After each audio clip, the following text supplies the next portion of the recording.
Vous êtes pas sans savoir que sur l'année 2024, on a tourné une bête de vidéo, et je le dis très modestement, on a tourné 48 heures en enfer. Vidéo qui s'est passée du coup sur 48 heures, mais maintenant quand on réserve un gymnase 48 heures, c'est-à-dire qu'il est allumé jour et nuit, bah ça intrigue un petit peu les gens. Et ce qui s'est passé pendant le tournage 48 heures, c'est qu'en fait, bah la première nuit, il me semble, on s'est fait repérer par des abonnés. Mais ne me prenant pas pour une énorme star, j'avais pas forcément prévu de sécurité, et c'est là où j'ai fait une erreur en fait, parce que ce qui s'est passé, c'est que bah ça a commencé à nous filmer, et donc là non seulement les gars spoil parce qu'ils filment et ils mettent ça sur TikTok, mais en plus de ça, bah il se passe un truc un peu inattendu, ils commencent à pourrir la vidéo. En fait, ça commence à taper super fort au carreau et aux portes du gymnase, mais à un point où en fait c'est pas vraiment qu'ils tapent, c'est qu'ils essaient de casser et les portes et les vitres, mais vraiment super fort. Et en fait aux portes ils viennent nous parler et en fait ils commencent à nous menacer de mort. Et moi on m'avait déjà menacé de mort, au l'autre on nous avait déjà menacé de mort. Sans l'instant T, on va juste tourner notre vidéo parce qu'elle a quand même coûté pas loin de 100 000 €.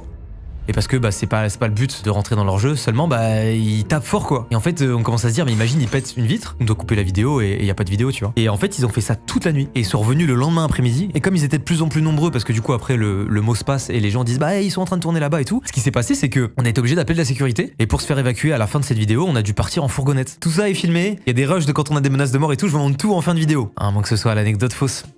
Bref, pour finir, du coup on se fait escorter en fourgonnette, totalement illégalement hein, parce que du coup on est vraiment 8 à l'arrière, puis on a dû un peu se dépêcher parce que bah comme les mecs voulaient nous tuer, fallait mieux pas traîner. On se fait évacuer, on roule assez vite et assez longtemps parce que eux aussi ils étaient véhiculés. On descend à un endroit et en fait quand on descend de la fourgonnette, la police qui passe à ce moment-là.